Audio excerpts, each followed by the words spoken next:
नमस्कार, मी लेखी grand master Aditya Kulkarni ह्या व्हिडिओमध्ये तुमचं सगळ्यांचं मनापासून स्वागत करतो। ह्या व्हिडिओमध्ये आपण बघणार आहोत की आपल्या शरीराचा एक सर्वात महत्त्वाचा अवयव जो रेखीसाठी अत्यंत महत्त्वाचा आहे तो म्हणजे मानवीय मेंदू। आता क्लिनिकली मानवाचा मेंदू कसा आहे, त्याची प्रक्रिया किती जटिल आहे, त्याच्यामध्ये किती प्रकारच्या पेशी असतात किंवा इतर सगळ्या ज्या गोष्टी आहेत त्या आपल्याला माहिती आहेत किंवा त्या विज्ञानानुसार उपलब्धता आहे। पण काही गोष्टी अशा आहेत की ज्या विज्ञानाच्या पलीकडच्या आहेत। म्हणजे अगदी साधं उदाहरण जर का द्यायचं झालं तर आपलं थर्ड आय चक्र कधी ऍक्टिव्हेट असतं माहितीये का तुम्हाला?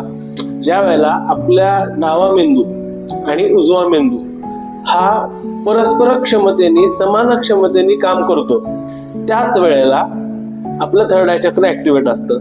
म्हणजे डावा मेंदू आणि आपला उजवा मेंदू ह्या दोन्हीही मेंदू हे आपापल्या परिस्थितीनुसार आपापल्या क्षमतेनुसार पूर्णत्वाने वेगवेगळं कार्य करतात। म्हणजे थोडक्यामध्ये सांगायचं झालं तर जर का स्वामी विवेकानंदांचं उदाहरण जर का बघितलं तर स्वामी विवेकानंद दोन्ही हाताने वेगवेगळ्या गोष्टी लिहू शकत होते, प्लस जी गाणी आहेत किंवा जो ध्वनी तरंग आहेत ते ऐकून समजून घेण्याची कॅपॅसिटी सुद्धा त्यांच्यामध्ये होती। म्हणजे एकाच वेळेला मल्टिपल कामं करणं हे ज्याला शक्य होतं त्याचं थर्ड आय चक्र ऍक्टिव्हेट असतं असं म्हणतात। तर आता ह्याच्या पुढची जी माहिती आहे ती आपण नक्की घेणार आहोत, ते सुद्धा पुढच्या व्हिडिओमध्ये। तोपर्यंत हा व्हिडिओ तुम्ही जर का युट्यूबला बघत असाल तर माझा चॅनल नक्की सबस्क्राईब करा, बेल आयकॉन प्रेस करा। हा व्हिडिओ तुम्ही जर का इंस्टाग्राम किंवा फेसबुकला बघत असाल तर माझं पेज नक्की लाईक करा, शेअर करा आणि कमेंट करा।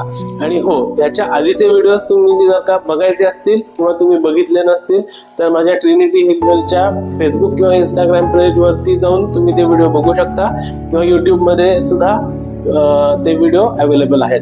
तर भेटूयात आपण पुढच्या व्हिडिओमध्ये, तोपर्यंत नमस्कार।